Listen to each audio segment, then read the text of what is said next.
de repos pour le colonel Mamadi Doumbouya en ce qui concerne bien sûr l'opposition de ce parti, l'opposition de ce pays qui n'est autre justement que le grand FNDC. Et quand on parle très souvent du FNDC, beaucoup voient derrière cela Monsieur Seilou Daïlan Diallo. On se rappelle justement qu'il y a quelques mois de cela, il y a eu une sorte de manifestation du côté de Conakry. Et donc, l'opposition ne s'est pas arrêtée à ça. Elle a donc décidé cette fois-ci de pousser le bouchon un peu plus loin en déposant donc une plainte du côté du Paris avec donc en tête de mire le colonel Mamadi Doumbouya, ce qui impose donc la question de savoir si Mamadi Doumbouya ne serait donc pas dans le viseur de la France. Et donc, rappelons quand même que parlant de cette plainte, on va le dire que le Front National pour la défense de la Constitution et justement les familles des victimes des manifestations du 26 juillet et août 2022 ont donc décidé de porter plainte contre, bien évidemment, le président de la transition devant la justice française à Paris. C'est du moins ce que laissent croire certains médias. Et donc, il serait donc accusé justement de complicité d'homicide et donc de torture suite à l'assassinat d'au moins 10 jeunes lors des manifestations organisées par le FNDC du côté de Conakry.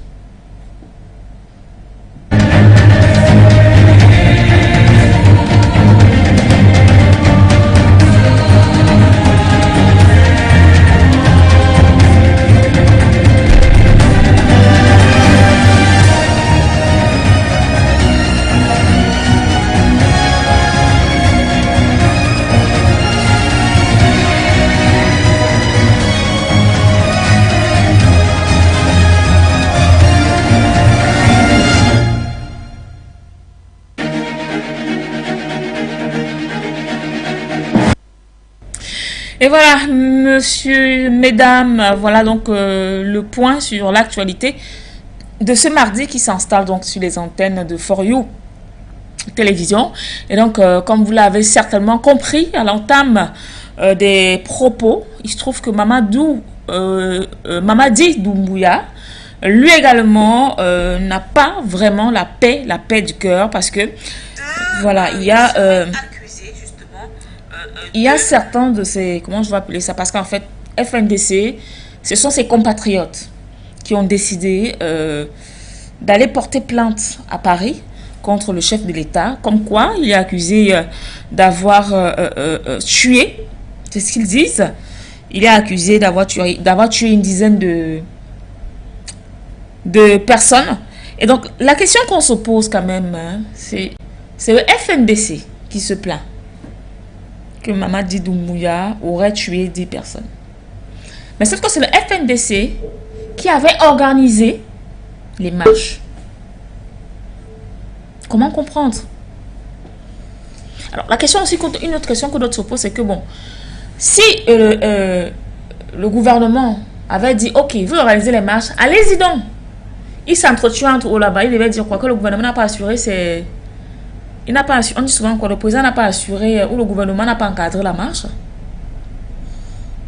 Merci Madame Dedi pour cette question. Vous posez une question rhétorique qui en même temps interpelle de manière pédagogique les leaders du FNDC. Et vous posez une question qui vise à comprendre le pourquoi de cette plainte. Monsieur Mamadi Doumbouya, le colonel qui a pris le pouvoir des mains du président Alpha Condé de manière tout à fait surprenante pour l'opinion panafricaniste et avait suscité d'ailleurs un tollé dans cette opinion, se retrouve aussi au banc des accusés aujourd'hui. Et depuis un temps, nous disons qu'il a envoyé des signaux forts, des signaux qui sont interprétés comme des messages positifs du point de vue panafricaniste. Qu'a fait le président Mamadi Doumbouya? depuis son accession au pouvoir, il a remis sur la table la question des mines. Parce que la Guinée-Conakry, c'est un pays producteur de mines. Et parmi les produits miniers, vous avez le fer, vous avez la bauxite, vous avez l'aluminium. Et tous ces produits, chaque fois, au niveau de la Guinée-Conakry, c'est des produits de première qualité mondiale. La Guinée-Conakry, dans cet élan, a engagé le grand processus que nous, les panafricanistes, nous soutenons, c'est la nationalisation, du moins la signature de partenariat gagnant-gagnant avec ceux qui veulent exploiter ces ressources. C'est ainsi qu'il a interpellé les sociétés chinoises qui exploitaient ce fer. Il est allé bien plus loin. Lorsque, sur le plan politique, le Mali s'est retrouvé dos au mur avec une attrition qui venait de l'ensemble des pays de la CEDEAO, c'est le président Mamadi Doumbouya, de manière courageuse en tant qu'un militaire digne de ce nom, et un digne fils de l'Afrique, qui a décidé de ne pas pratiquer l'embargo qui était prescrit par les nations de la CEDEAO. Le président Mamadi Doumbouya a donc commis, du point de vue stratégique, un impair vis-à-vis de ceux-là qui croyaient l'avoir caporalisé, parce qu'ils comptaient sur le fait qu'il devait être d'abord un légionnaire, qui devait être reconnaissant et loyal envers la France, et de deux, étant porté par les forces spéciales états-uniennes lors du coup d'État, il se disait qu'il devait être loyal au bloc de l'OTAN. Avec cette volte-face sur le dossier malien, ils ont été totalement déçus par ce dirigeant. Et le colonel Mamadi Doumbouya ne s'est pas arrêté pour lorgner dans le rétroviseur. Il a décidé d'avancer et de continuer à défendre les intérêts africains. Parce que si le coup d'État dont il était l'auteur avait fait craindre plusieurs Africains, sa nouvelle posture laissait plutôt espérer quelque chose de positif du côté de Conakry. Et aujourd'hui, il y a, face à cette avancée, d'abord les manifestations du 26 juillet que vous avez signalées, qui ont été annoncées non pas à partir des médias guinéens, mais à partir des médias du Quai d'Orsay. On se souvient de l'interview de M. Mangué à la chaîne TV5 qui expliquait de manière tout à fait abracadabrantesque comment le président Doumbouya serait en train de construire une dictature et de créer une situation de non-droit en Guinée-Conakry. C'est des allégations qui n'étaient pas fondées. Et c'était simplement le signal qui était avancé, qui était annoncé pour lui dire qu'il devait changer de cap. Le fait qu'il se soit endurci dans une posture panafricaniste, qu'il ait continué à soutenir le Mali, qu'il soit resté fidèle à la logique qu'il avait commencé à initier, a fait que ces gens ont décidé de passer à la méthode forte. Et la méthode forte, c'est celle qui est actuellement utilisée. Ils ont décidé de porter plainte au tribunal de Paris, où ils l'accusent d'avoir massacré les Guinéens lors des manifestations de juillet et d'août 2022. Là, ça pose une autre interrogation. Justement. Qui sont les gens derrière cette plainte? Qui porte la plainte? Je crois, Madame Dedi, si beaucoup se posent encore cette question, c'est parce que ils ont l'impression qu'il s'agit simplement d'une plainte portée par le peuple guinéen. Je tiens à vous rassurer que hier à Paris, il n'y avait pas 10 Guinéens qui déposaient la plainte. La plainte a été déposée par 2 hommes, William Bourdon et Vincent Brengard. Ils sont tous 2 avocats près du tribunal, auprès de la cour des tribunaux français. 2 hommes qui ne sont pas guinéens. Ils ne sont pas guinéens, c'est 2 Français. Alors, ils ont une particularité. William Bourdon, un article que nous avons essayé de retracer, nous décrit William Bourdon. Il est l'un des hommes de Nicolas Sarkozy en 2008, lorsque Nicolas Sarkozy décide de s'attaquer aux dossiers africains. William Bourdon est le secrétaire de la FIDH de 1994 à 2000. La FIDH, pour ceux qui ne le savent pas, c'est l'organisation, l'ONG financée par le Quai d'Orsay pour créer des pseudo-situations de défense des droits humains sur le continent africain. William Bourdon, c'est donc le secrétaire de la FIDH. Mais il ne s'arrête pas là. Après 2000, il va prendre contact avec les réseaux de George Soros. Et avec les réseaux de George Soros, il devient l'avocat d'Amnesty International. Il devient également l'avocat d'Amnesty International et d'une autre ONG de George Soros, qui est lié cette fois-là à l'OSIWA, Open Society in West Africa. William Bourdon est également membre de la PEPLAF. Il est avocat de la PEPLAF. La PEPLAF, c'est la protection, c'est une organisation de protection des lanceurs d'alerte en Afrique. Une organisation qui est née en 2017. Vous comprenez? Monsieur Batengene, reprenez encore cette petite partie. William Bourdon est l'avocat de la PEPLAF, qui est l'organisation de protection des lanceurs d'alerte en Afrique. Pour tous les Africains qui connaissent ce nouveau métier qu'on a découvert depuis 2017, lanceurs d'alerte, ce n'est pas une invention africaine, c'est une organisation bien structurée avec des canaux. D'ailleurs, la PEPLAF a à son actif plusieurs scandales. Il y a, par exemple, la State Capture en Afrique du Sud, qui a commencé en 2016, qui a permis d'évincer le président Jacob Zuma. Il y a les Lumumba Papers. Les Lumumba Papers ont permis d'évincer le président Kabila en 2017. Il y a à l'intérieur également d'autres dossiers qui sont liés toujours au Congo. Par exemple, le fameux Congo Hold-up. Ça vous rappelle quelque chose quand même au Cameroun. Congo Hold-up. Et l'avocat William Bourdon est lié à tout ça. Congo Hold-up. Pour ceux, les Camerounais qui nous écoutent, ils voient un peu le parallèle. Le Congo Hold-up, c'était encore William Bourdon avec la PEPLAF. Des lanceurs d'alerte qui sont étrangement des gens toujours au cœur du système. Et des gens qui ont des cibles bien précises. Qui est-ce qui renverse? Jacob Zuma, il renverse Kabila, il renverse les régimes qui ne sont pas pro-occidentaux et il s'assure toujours d'avoir comme remplaçant un pro-occidental. William Bourdon, c'est donc celui qui est présenté en 2008 comme étant l'avocat qui fait peur aux chefs d'État africains. Pourquoi?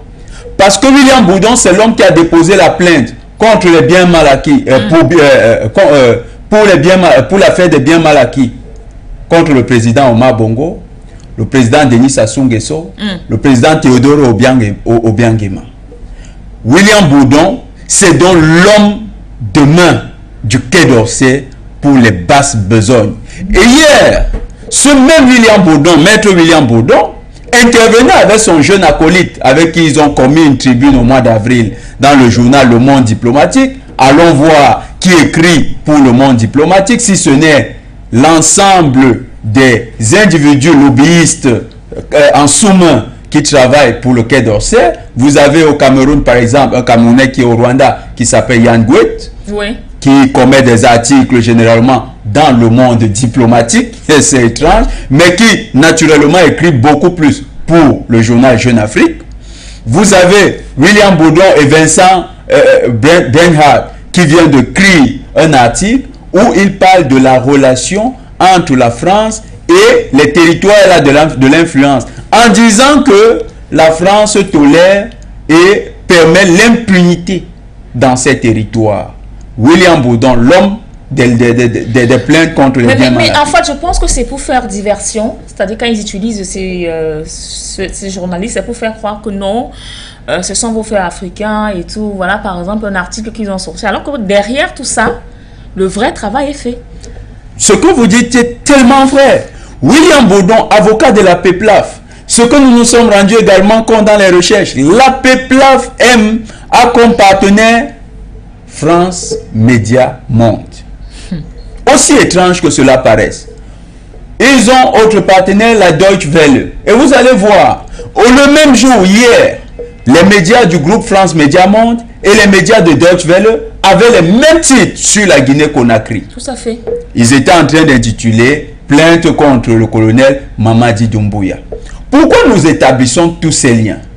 Parce qu'en fait, c'est une nébuleuse bien organisée qui est actuellement en train de mener un combat très bien ficelé contre le président Mamadi Doumbouya. C'est une campagne de communication qui est actionnée par un avocat véreux, parce qu'il faut le dire. Monsieur William Bourdon, c'est quand même un homme qui a défendu des prostituées et un commissaire qui était accusé de proxénétisme à Paris et dont les faits étaient accablants. Il a décidé de défendre ce dernier. Tenez-vous tranquille, il a gagné son procès. William Bourdon, c'est quelqu'un qui défend la mafia france-africaine en Afrique. C'est le type d'avocat qui est un danger. Pour les Camerounais, nous avons beaucoup parlé du Cameroun. William Bourdon était un des membres, un des avocats du collectif qui est venu avec Éric Dupond-Moretti dans le cadre affaire Maurice Kamto au Cameroun. Et comme étrange, le parti de ce opposant camerounais utilisait un concept qu'on a retrouvé au Congo, Congo hold-up électoral. Donc, vous voyez un peu, c'est une nébuleuse que le Quai d'Orsay utilise pour défendre ses intérêts et faire pression sur les États. Il ne s'agit nullement d'une plainte qui vise à assurer les intérêts des prétendues victimes qu'il voudrait défendre. Derrière cette plainte ne se cache pas le peuple guinéen de Conakry. Il se cache la France avec quelques affidés qui sont les représentants du FNDC et que nous dénonçons toujours car ces derniers ne représentent pas la Guinée-Conakry, mais plutôt des intérêts mafieux. D'ailleurs, leur patron, qui est-il? C'est Seydou Dalein Diallo. Et qui est Seydou Dalein Diallo? Seydou Dalein Diallo, c'est quand même l'homme de la corruption, épinglé par la CRIF, la commission de répression et des crimes et des investigations financières. C'est la CRIF qui a interpellé M. Seydou Dalein Diallo. M. Mamadi Doumbouya ne se pas assis dans son bureau et a demandé une interpellation de M. Seydou Dalein Diallo. M. Seydou Dalein Diallo fait partie d'un gros lobby qui agit sur des bases ethniques et donc tribalistes qui vise à diviser la Guinée-Conakry.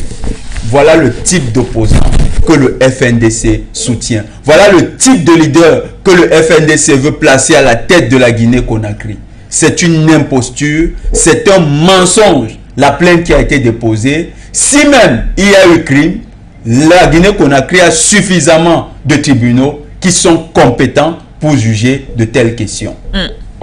Alors, chers téléspectateurs, il vous est possible dès cet instant de composer l'un des numéros de téléphone actuellement qui s'affiche au bas de l'écran et de venir nous dire justement ce que vous pensez de cette plainte des opposants ou encore de cette plainte du FNDC à l'endroit du colonel Mamadi Doumbouya, du côté bien sûr de la France. Est-ce que c'était véritablement nécessaire d'aller mettre sur la place publique, moi je vais dire ça comme ça, un chef d'État, au moment où justement on n'a pas encore fini avec ce qui se passe du côté de New York, puisque nous savons qu'aujourd'hui c'est le 13 et il y a eu ce sommet de l'Union des Nations Unies qui a commencé aujourd'hui. Nous sommes le 13. Et bien derrière cela, il y a beaucoup qui se posaient la question de savoir est-ce que les pays africains vont finalement marquer de leur présence à cet événement, qu'aujourd'hui, on a d'autres Africains, je ne sais même pas si je vais dire que ce sont des Africains ou pas, qui voilà, s'illustrent par des plaintes. On ne saurait juger de l'opportunité, mais ce qui est sûr, ça révèle qu'il y a désormais deux agendas dans l'Occident collectif. Du moins, ce n'est plus l'Occident collectif. On a découvert avec la guerre, avec l'opération militaire spéciale russe en Ukraine, que les Occidentaux ne sont plus unis. La diversité, la divergence des intérêts fait que lorsque ces derniers sont menacés, chacun cherche à sauver sa peau. C'est la débandade en Occident. Aujourd'hui, vous avez les États-Unis qui nous ont clairement montré qu'ils ont un agenda pour le Sahel. Ils sont en train de convoquer un pseudo-sommet de la CEDEAO, mais on a préféré appeler ça un sommet des larbins de l'Afrique de l'Ouest aux États-Unis. Et de l'autre côté, la France, dans le même sillage, sans toucher directement le dossier du Mali qui est prioritaire et le deuxième dossier prioritaire qui est la Guinée-Conakry, veut ouvrir son propre moyen de pression.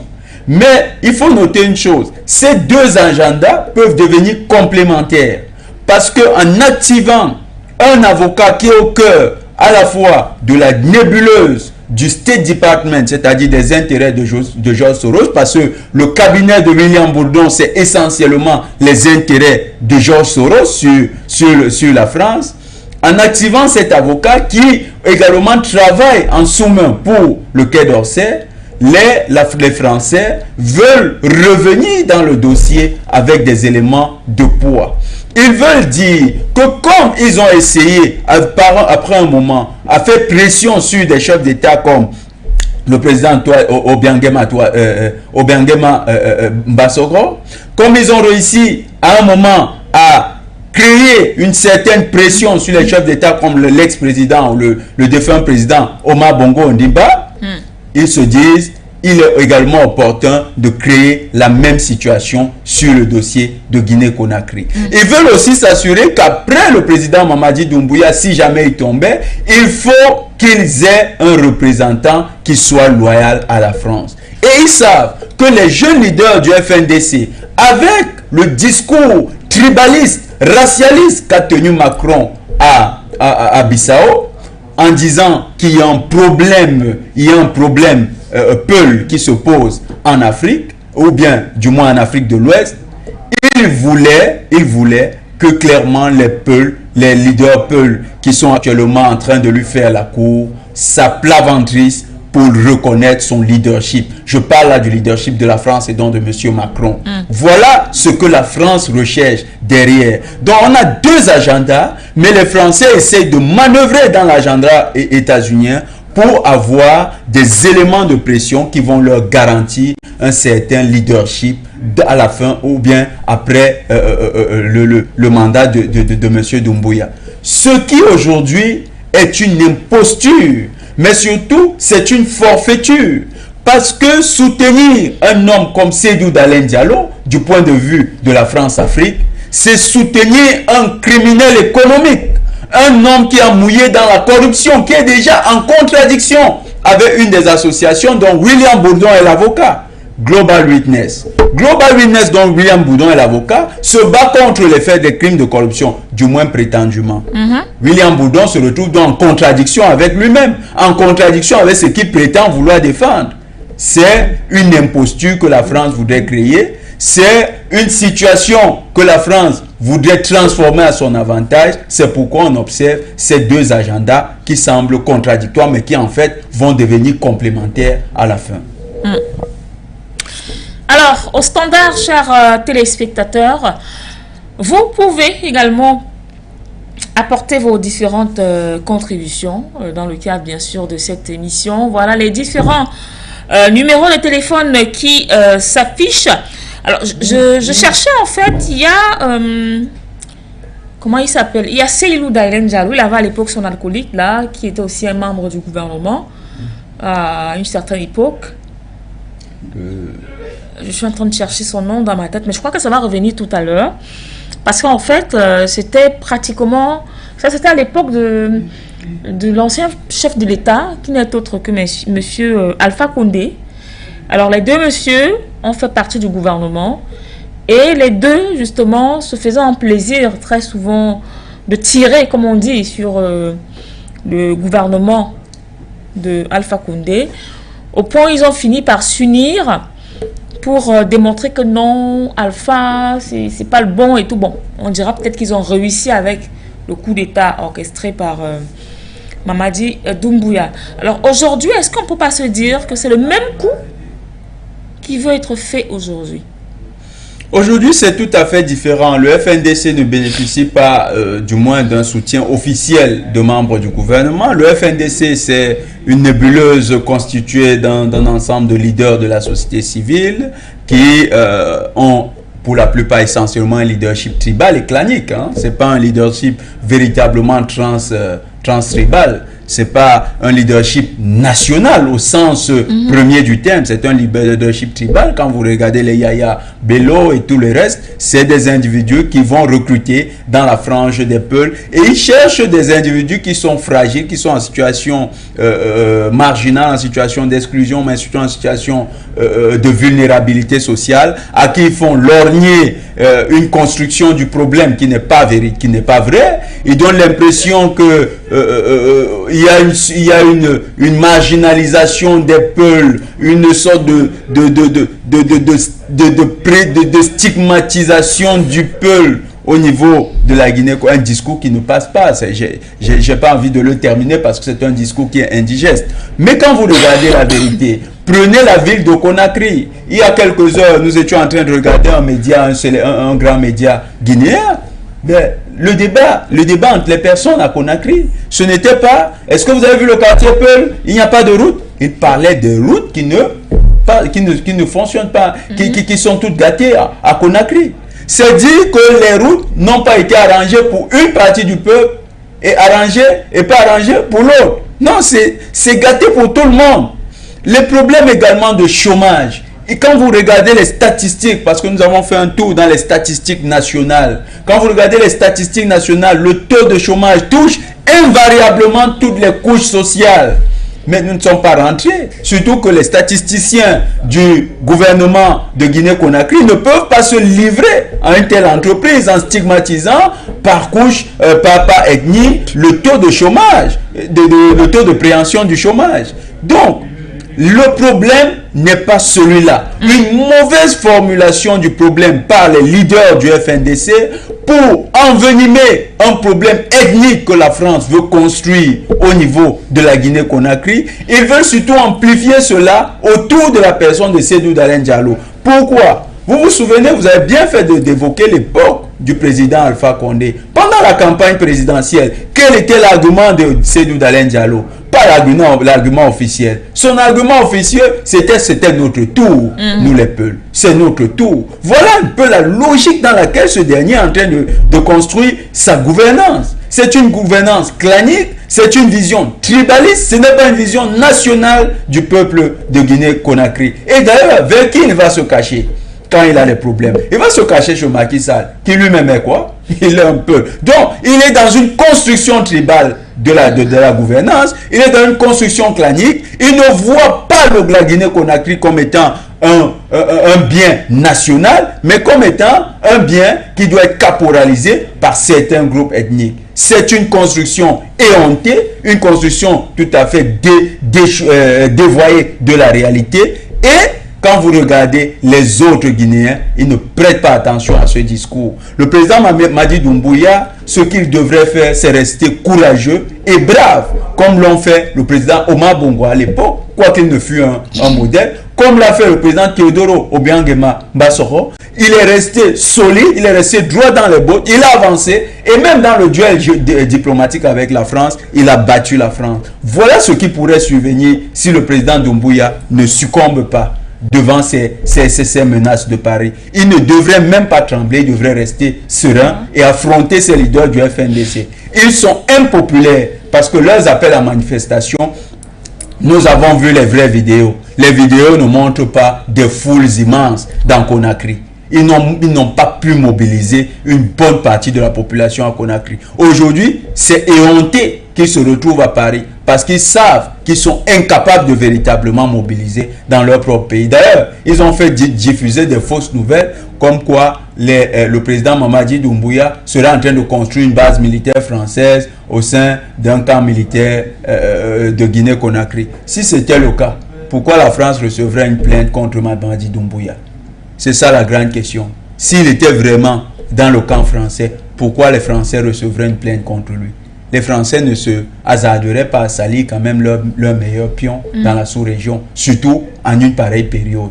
Non, le président Doumbouya est dans une nouvelle option. C'est cela qui lui vaut cet acharnement. Des cercles occultes, des cercles malveillants, comme ceux proches de Georges Soros et ceux proches du Quai d'Orsay. RFI, France 24, tous ceux qui ont réalisé ce reportage, qui ont amplifié cette plainte, font partie d'une nébuleuse qui va à tout prix en découdre avec le président Mamadi Doumbouya parce qu'il a commis un acte qui le gêne. Il a soutenu et il soutient le Mali. D'ailleurs, il est désormais dans une option de fédérer avec le Mali. Des renseignements au Mali nous ont appris qu'il y a une commission, il y a des commissions interministérielles. Il y a une commission interministérielle qui a été conçue avec les deux présidents, le président Assimi Goïta et le président Mamadi Doumbouya, dans le but d'aller vers une fédération entre les deux pays. Voilà ce qui gêne Paris. C'est cette union. Et ils savent que les Maliens sont en train de penser à sortir de la monnaie le franc CFA. Et donc, les Maliens pourraient entraîner dans leur sillage les Guinéens de Conakry. Donc, tous ces phénomènes-là, ça gêne. Et ils savent que si Modibo Keïta avait échoué après Sékou Touré, si aujourd'hui Assimi et Doumbouya s'asseyent pour convenir d'un agenda, ça risque d'avoir les deux caïds. En plus, ces deux colonels des forces spéciales. L'un connaît la France de l'intérieur, le colonel Mamadi Doumbouya. Alors, chers téléspectateurs, appelez-nous aux différents numéros de téléphone qui s'affichent donc au bas de l'écran. Vous avez un numéro Skype également que vous pouvez composer pour apporter votre contribution à la thématique de ce soir, une thématique donc qui parle de cette plainte déposée donc à Paris, une plainte déposée contre le président Mamadi Doumbouya du côté bien sûr de Paris. Il lui est reproché, il est reproché d'avoir tué une dizaine de personnes. Et donc, mais la question quand même qu'on se pose, 10 personnes, c'est pas pour dire qu'on crache dessus. Donc, tout un président comme Mamadi Doumbouya tue 10 personnes de la Tambatengene. D'abord, dit qu'il aurait tué 10 personnes, tout est au conditionnel. Parce que même leur plainte, lorsqu'on porte plainte, il y a le principe juridique de présomption d'innocence, de culpabilité, de présomption d'innocence. Donc, lorsqu'on va porter plainte, dans de tels cas, on n'est pas sûr. Comment est-ce qu'ils ont établi que les personnes auraient été tuées à la suite d'ordres donnés par le président Mamadi Doumbouya? Est-ce qu'il s'agit d'un rapport de l'État de Guinée-Conakry? Est-ce qu'ils ont épuisé tous les mécanismes? Parce qu'en matière de plainte au niveau international, même si le parquet de Paris se prévaut d'une compétence extraterritoriale qui est un abus dans le droit international, vous savez, le droit international avec les textes internationaux prévoit que les États soient libres et que les États aient leur souveraineté. Et même dans la question de la responsabilité de protéger, il n'est nullement dit que dans la responsabilité de protéger, un État quelconque, fût-il membre du Conseil de sécurité, peut s'arroger le droit de juger des faits, de connaître des faits qui ont été réalisés dans un autre État souverain. Le parquet de Paris et cette compétence extraterritoriale qu'il s'arroge est une violation et un déni de la souveraineté des États. C'est même d'abord une contradiction avec l'essence même de la France. Si la France prétend être un État souverain, comment son parquet pourrait s'occuper des pays, des autres États qui seraient eux aussi souverains? Ça veut dire que soit les juristes français avaient bu un peu d'alcool le jour où ils rédigeaient cet article, soit il s'agit simplement des militaires français qui avaient pris le stylo et ont rédigé ces textes, fondateur du parquet de Paris. C'est une institution illégale, illégitime et qui n'a pas de raison d'exister. Le parquet de Paris, c'est tout sauf un parquet. C'est une institution d'une continuité de la politique étrangère de la France. Si nous quittons le plan du juridisme qui peut octroyer à cette affaire quelques privilèges du point de vue franco-français, lorsque vous sortez, cette affaire n'a aucune compétence internationale. Maintenant, le président... Sans toutefois vous couper, parlant justement de Paris, enfin du parquet de Paris, nous avons souvenance par exemple avec le cas du Cameroun, notamment l'affaire du port, une affaire qui s'est retrouvée devant les tribunaux et puis qui n'a jamais porté en fait le résultat escompté. Madame Ndedi, vous avez raison quand vous soulevez la question du port de Douala. Mais il y a bien plus. Le Cameroun, au-delà de dénoncer ce contrat, devrait faire arrêter tous ceux qui ont contribué à le signer. Voilà. Ça devrait être la procédure. Alors où nous parlons, ces gens devaient être en prison. Pourquoi? Parce que vous ne pouvez pas vous battre et on ne peut pas vous confier la responsabilité de négocier un accord avec un partenaire international et vous intégrer dans la clause compromissoire que les deux parties iraient se retrouver dans l'un des états partis du contrat. Mais c'est une aberration. Et d'ailleurs, qui a fixé ce cadre-là?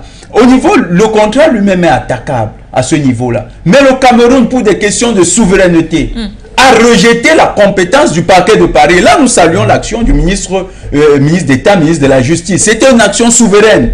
Il s'agissait de rejeter de manière souveraine toute action du parquet de Paris. D'ailleurs, nous sommes tout à fait d'accord avec lui et nous disons dans sa suite que le parquet de Paris est un machin qui n'a pas de droit d'exister dans le cadre des relations internationales. Ce n'est pas le type d'institution dont un pays pourrait se doter pour converser, pour échanger avec les autres. Si la France veut même encore interagir avec les États africains, elle devrait enlever cette compétence extraterritoriale au parquet de Paris. Il y a des parquets des tribunaux internationaux qui existent. Ils ont créé la CPI. C'était pourquoi, même si les Africains contestent la légitimité de la CPI, il y a la Cour pénale, il y a le tribunal international de la Haye. Quelle est sa compétence? Il y a d'autres instances internationales, il y a des instances à tous les niveaux qui peuvent garantir l'expression du droit international en cas de litige entre des États ou bien entre des acteurs internationaux et les États. Maintenant, revenons au cas de M. Mamadi, du président Mamadi Doumbouya. Au-delà de cette clause, au-delà de ce machin où on est allé déposer un papier, une pseudo-plainte contre lui, on parle de 10 morts. Le dit FNDC a-t-il documenté? Vous avez déjà entendu parler d'une conférence de presse qu'ils auraient tenue avec les prétendues victimes ou familles de victimes? Vous avez déjà entendu parler de ça?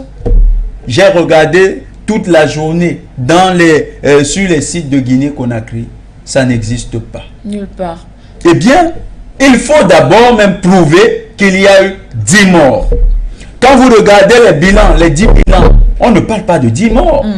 Il faut qu'il prouve d'abord qu'il y a eu 10 morts. C'est d'abord l'un des premiers éléments. Maintenant, s'ils doivent également nous prouver qu'il y a 10 morts, il y a un autre élément. Est-ce qu'ils ont fait valoir leurs droits devant les tribunaux compétents en Guinée-Conakry au point d'obtenir, de buter à une fin de non-recevoir pour se prévaloir aller jusqu'à l'étranger porter plainte? Il y a bien d'autres tribunaux où ils auraient pu porter plainte. Non, ils n'ont pas suivi cette démarche. Ces jeunes sont comme une jeunesse africaine instrumentalisée que nous constatons depuis un moment. Cette jeunesse qui pense que ses droits sont mieux défendus quand elle va reconnaître le paternalisme. Elle va se ridiculiser aussi. Merci d'avoir dit ridicule. Ça, c'est le mot tout trouvé. Ils vont se ridiculiser devant le tonton français. C'est ça ce qu'incarnent les Mangué, les Mengué, les Yaya Bello et tous leurs camarades. C'est pas des gens qui ont une certaine fierté, une dignité africaine. C'est des gens qui vont asseoir les intérêts de l'Afrique devant les prédateurs. Et ils vont vendre l'Afrique comme de vulgaires commerçants vendent leurs marchandises à l'étal au grand marché. C'est des Africains qui donnent la honte à tout le continent. Mais, comme le disait encore notre frère d'Abidjan hier, oui, ils n'ont plus d'Africains que la peau et le lieu de résidence. Dans les faits et dans la conscience, ils sont des Occidentaux dans la peau des Africains. C'est tout ce qu'on retient de ces gens. Malheureusement, le président Mamadi Doumbouya fait face avec ce genre de personnes aujourd'hui. Et nous le disons encore, il faudrait qu'il tienne compte. La communication est très importante. Voilà. Parce que le président Mamadi Doumbouya aussi, c'est une des faiblesses dans sa gouvernance, c'est qu'il ne communique presque pas. Ça, il faut le reconnaître. Le président Mamadi Doumbouya, il est comme tous les militaires qui sont convaincus des ordres qu'il donne et de la bonne marche des choses tant que les subalternes leur garantissent qu'il y a une continuité dans ce qui est effectué. Il doit s'assurer aujourd'hui que le gouvernement de Guinée-Conakry communique.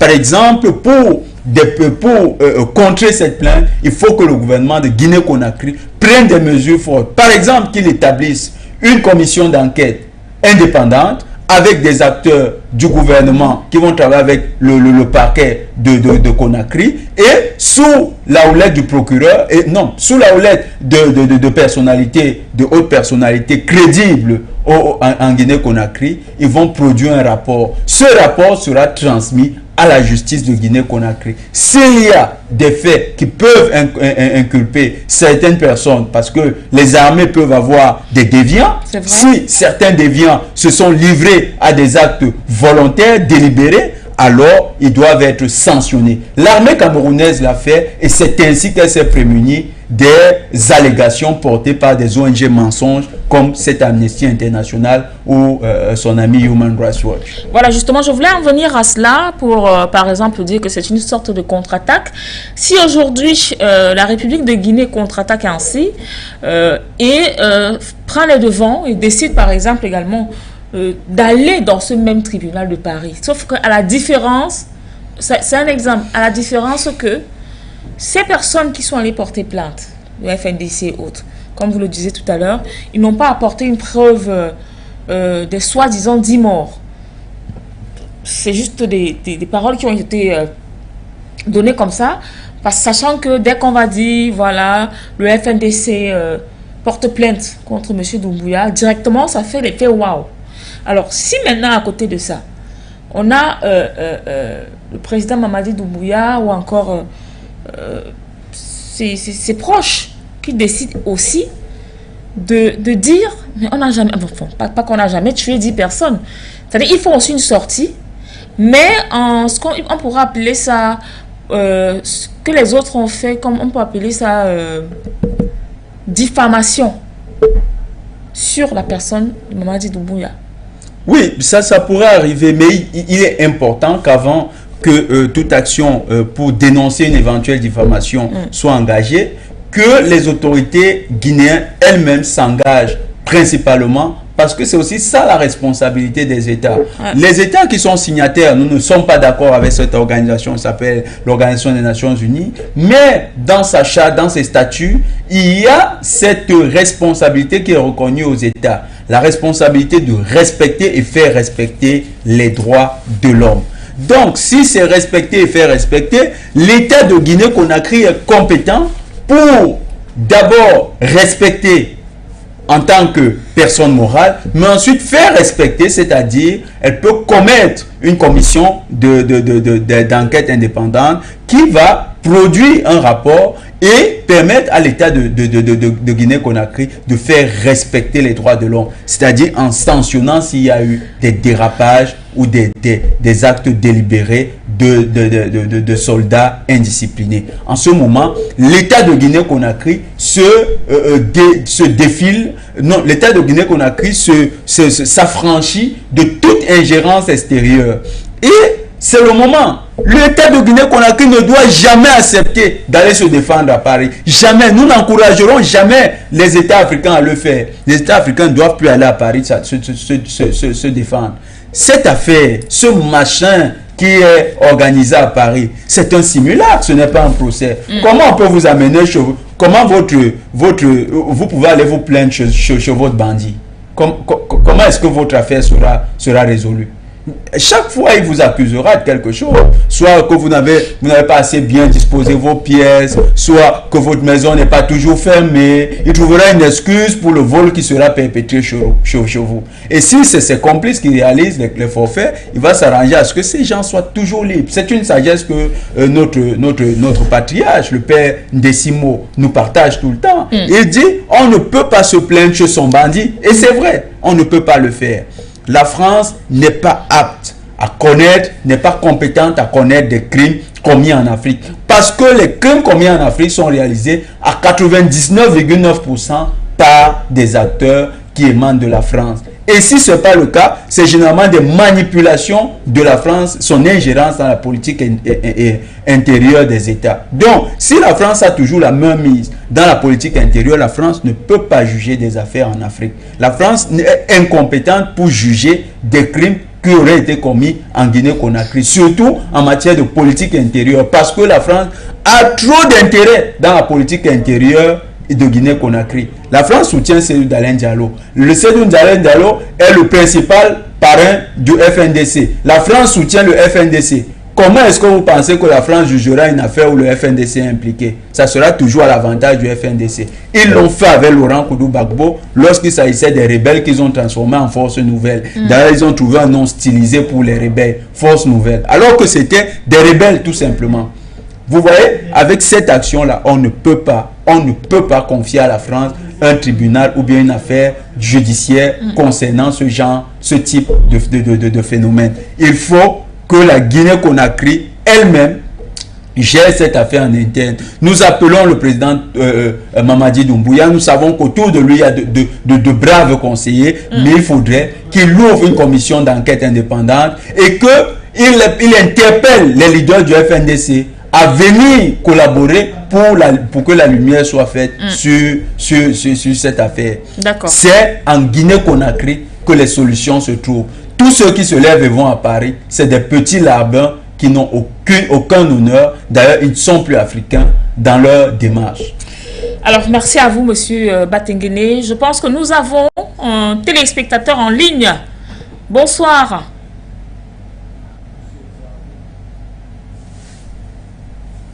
Allô? Oui, bonsoir madame. Bonsoir monsieur.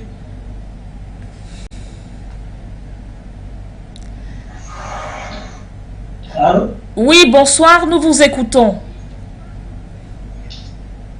Oui, bonsoir madame. Bonsoir monsieur, nous vous écoutons. Ah, ok. Voilà, je voulais intervenir un peu pour le monsieur qui est en train de parler là. Il ne maîtrise pas le sujet de la Guinée, s'il vous plaît. Il ne maîtrise pas tellement le sujet politique guinéen. Ceux qui parlent là, ils parlent au contraire. Il ne maîtrise pas tellement. C'est là que c'est ça que je voulais dire. Il ne maîtrise pas le sujet guinéen, s'il vous plaît. D'accord. Le cas de ces mots là, il ne maîtrise pas. D'accord. C'est vrai que ça se... Merci. Ok. Merci également à vous, chers téléspectateurs. C'est vrai que c'est pas un tribunal. Je me serais quand même aussi attendu à ce qu'ils défendent la raison justement de dire que vous ne maîtrisez pas et de nous apporter également des arguments de défense de son idée. Mais c'est pas grave, peut-être qu'il pourra revenir tout à l'heure. Allez, le standard reste ouvert, chers téléspectateurs.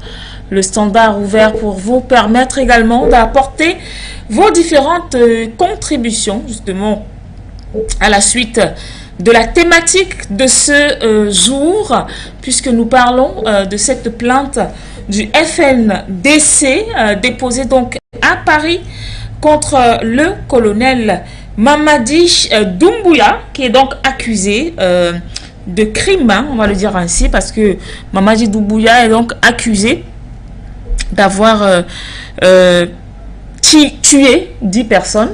Et puis, à côté de cela, on rappelle quand même que le gouvernement de transition avait alors décidé de la dissolution du FNDC.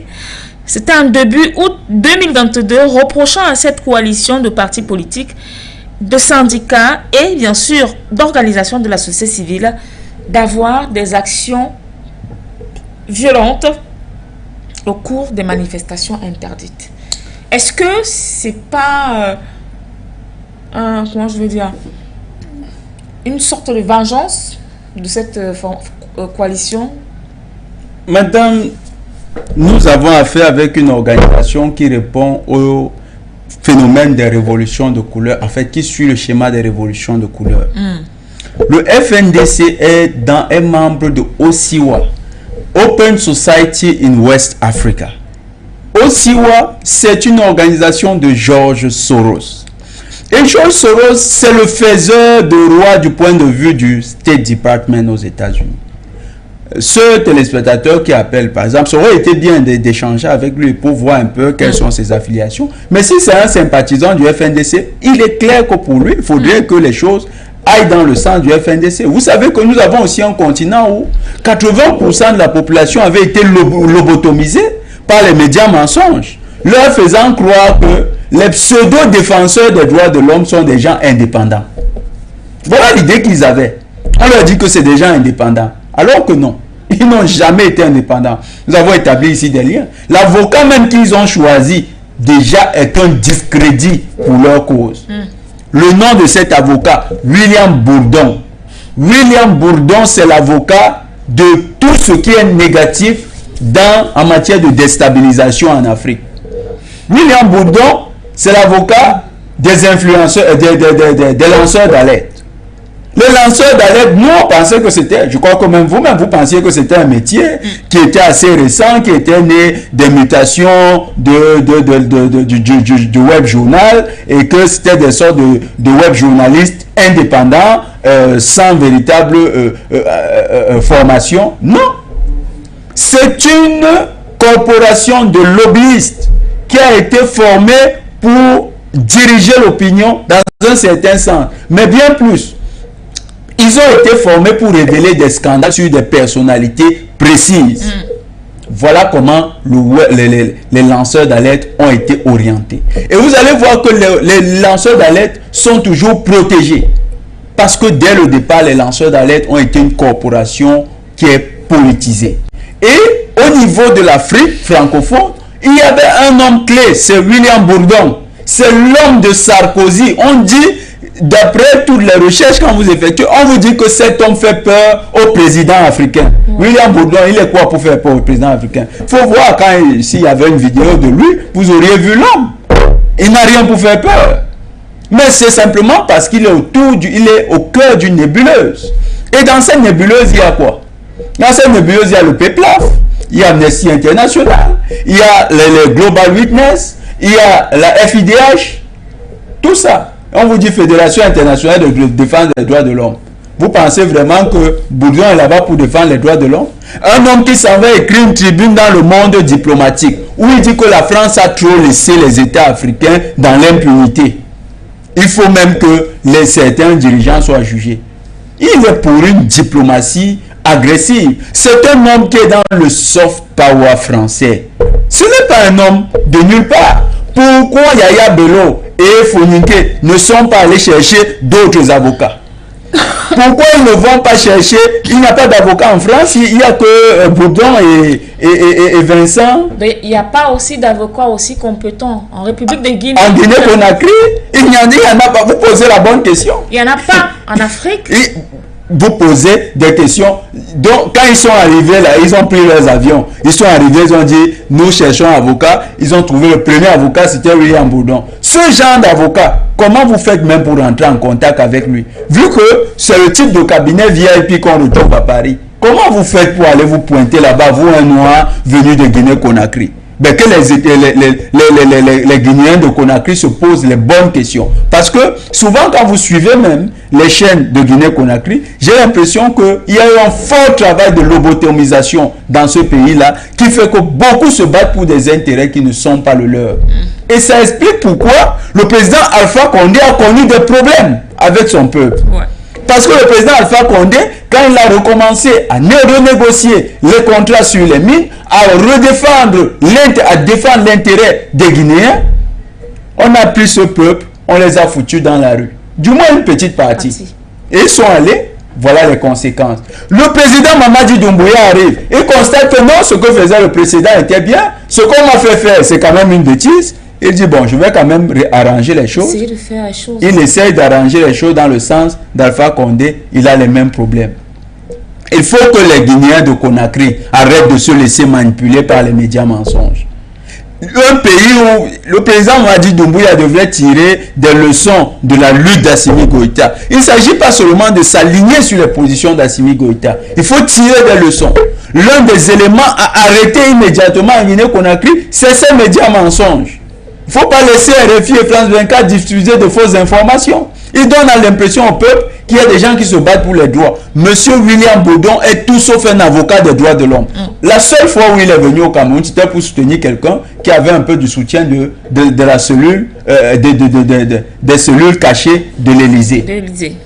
Voilà dans quoi ces gens sont. D'ailleurs, le deuxième avocat avec qui il est venu au Cameroun, Moretti, est devenu ministre de la Justice. Comment vous expliquez cela? Vous pensez que c'était des gens qui avaient simplement à cœur le droit et qui voulaient défendre les droits humains? Ces gens sont dans des lobbies qui de loin dépassent ce que vous imaginez. Et ce monsieur Bourdon, c'est un monsieur des dossiers noirs en Afrique. Il travaille, il est très proche de plusieurs hommes d'affaires. Il est proche, ça va vous surprendre, du fils de Wade, Karim Wade. Il est proche de Karim Wade, monsieur Bourdon. Il est proche de plusieurs personnalités. Le directeur de Enseignant au Cameroun, il est proche de lui. Et vous vous souvenez que lorsque ce parti politique avait eu un scandale financier, quel est le cabinet qui avait été commis, qu'ils avaient sollicité pour faire l'audit? C'était le cabinet Enseignant. Donc, il y a des liens qui montrent clairement que M. Bourdon est un homme de l'Élysée. Et donc, les acteurs du FNDC ont été orientés vers un homme de l'Élysée parce que c'est l'Élysée qui tient le dossier contre M. Mamadi Doumbouya. Et les preuves s'accumulent à profusion pour le démontrer. Nous avons pris le cas du président Bongo, président Théodoro, du président Sassou. Tous ont été poursuivis par un seul homme. Toujours ce monsieur, ce maître William Bourdon. Ce n'est pas parce qu'il est zéro. C'est un zéro dans le droit. Il n'est pas zéro. Mais il est simplement un homme que le Quai d'Orsay utilise pour salir les présidents en Afrique. C'est ça qui le rend redoutable. Et c'est sur ça qu'il compte. Ce monsieur fait carrière dans le banc des mondialistes. Voilà ce qui lui donne un certain aura. Et il faut que ça s'arrête. Il faut que les Africains arrêtent de confier à ce genre de personnes des pouvoirs qu'ils ne méritent pas. Alors, les auteurs de cette plainte justifient leur choix de saisir la justice française par la confiance, c'est ce que les auteurs disent, par la confiance qu'ils placent en cette juridiction, la juridiction française, se montrant sceptique quant à son aboutissement si elle était déposée en République de Guinée. Donc c'est pour dire, les Guinéens estiment que si la plainte avait été déposée en Guinée, ils ne sont pas sûrs que la plainte, excusez-moi, que la plainte devait justement porter les résultats escomptés. C'est pas moi qui le dis, mais ce sont les auteurs de cette plainte. Et donc, on rappelle quand même qu'il y a eu d'autres plaintes déposées déjà dans le même tribunal, mais jusqu'à présent, il n'y a pas eu de suite, justement. Donc, une énième plainte. Est-ce que c'est pour faire mouche? Est-ce que c'est pour quoi faire en fait? L'objectif n'est pas de gagner, c'est de faire du boucan. C'est d'utiliser cela pour des raisons politiques. C'est le point de départ d'une action de communication. C'est un moyen de pression. Il s'agit simplement de dire, pose ta plainte. Posez votre plainte. Nous allons travailler sur cette plainte de telle sorte que vous allez voir les retombées. Et quand la plainte a été déposée, qu'est-ce qui s'est passé? Le soir même, il y avait Vincent Brengard et William Bourdon qui étaient sur les antennes de France 24 et de RFI. Ils s'exprimaient. D'ailleurs, vous allez sur leur compte Twitter, ils sont devenus des vedettes. Eux-mêmes publient les interviews qu'ils ont données. Vous voyez un peu? C'était ça. C'était ça l'objectif. Et pour William Bourdon, c'est une manière de mieux se positionner dans la nébuleuse où il sort finalement de l'ombre. Il a longtemps exercé, mais enfin il a un dossier qui le met à la lumière. Et il se disait quand même, avec le président Doumbouya, ça sera une victoire très facile. Parce qu'il constate qu'autour du président Doumbouya, il n'y a pas une dynamique communicationnelle forte. Et c'est ce que nous interpellons. Le président Doumbouya devrait communiquer. Il faut surtout communiquer en ouvrant cette passerelle-là au niveau de la Guinée-Conakry. Nous insistons là-dessus. C'est très important. Les processus de légitimation par la justice en interne sont très puissants. Si le colonel Doumbouya ouvre une commission d'enquête indépendante en Guinée-Conakry, cette commission d'enquête va permettre de pulvériser cette plainte qui a été faite à Paris. Parce qu'au terme de la COP2... Et de penser également à une commission de communication autour justement de... Tout à fait. De cette plainte. Parce que les résultats de l'enquête, avec un délai très réduit, c'est-à-dire une enquête très rapide, pas bâclée, mais très rapide et approfondie, avec les pleins pouvoirs, Dès que la commission d'enquête a terminé, elle remet son mandat, elle remet son papier au procureur près le tribunal de Conakry. Quand cette commission a terminé, cette commission communique. Elle communique non seulement pour le peuple, elle communique aussi pour l'ensemble de la communauté internationale, pour l'opinion publique internationale. Et vous verrez qu'une telle communication va venir mettre à néant tous les efforts du parquet de Paris d'exister avec sa pseudo-compétence extraterritoriale internationale. Non. Le président Doumbouya a les cartes en main. Il faut qu'il balance les cartes, qu'il les utilise à bon escient et qu'il permette aussi à son peuple de voir. Parce que les éléments d'y voir plus clair. Parce que les éléments de la bonne gouvernance, il y a quoi parmi? Il y a la transparence. Et la transparence est un élément qui est acquis dans les éléments de communication. La communication permet d'accélérer les processus de transparence. Et ici, dans le cadre de la justice, quand on communique sur les résultats, les moyens utilisés par la justice et les résultats de l'enquête, ça permet de rassurer le peuple, ça apaise l'opinion nationale et ça permet de rassurer l'opinion internationale sur la capacité du gouvernement en place à faire respecter les droits de l'homme. C'est très important. Il faut que le président Doumbouya le fasse. Communiquer est très important. Dans son cas, il communique très peu. Et quand vous regardez même les médias de Guinée-Conakry, le gouvernement est constamment sur la sellette. C'est n'importe quel opposant qui vient dans les médias frapper sur ce gouvernement-là, ce gouvernement de transition. C'est un gouvernement, les puissances étrangères ont déjà perçu sa fragilité au niveau communicationnel. Il faudrait que le président Doumbouya corrige à ce niveau-là. D'accord. Alors, une autre... je vais appeler ça comment? Une autre sortie, justement, des auteurs de la soi-disant plainte. Il y en a qui pensent quand même que aujourd'hui,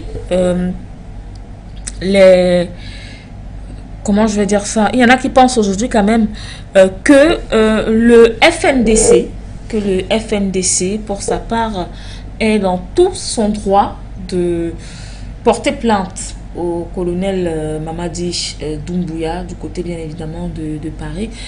Mais l'autre question est de savoir, Monsieur Batengene, est-ce que vous pensez sérieusement que le colonel Mamadi Doumbouya lui-même, ou alors c'est comme l'information est sortie, est-ce que vous pensez véritablement que après la fuite de cette information, vous pensez qu'il y pensait lui là? Le colonel Mamadi Doumbouya, il faut comprendre que les militaires, ils ont leur propre tempérament. Les militaires, quand ils estiment que quelque chose n'est pas très important, ils n'y accordent pas trop d'attention. Ils préfèrent se focaliser sur ce qui leur semble très important.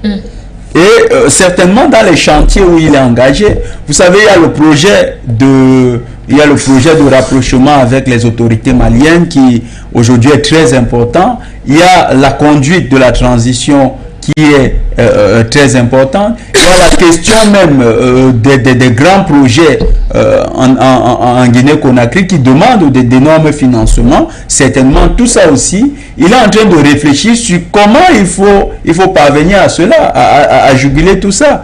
Donc, avec les actions de FNDC, certainement pour lui qui est un militaire, il appelle cela de la gesticulation. Et vous savez que les militaires, ils n'aiment pas trop la gesticulation.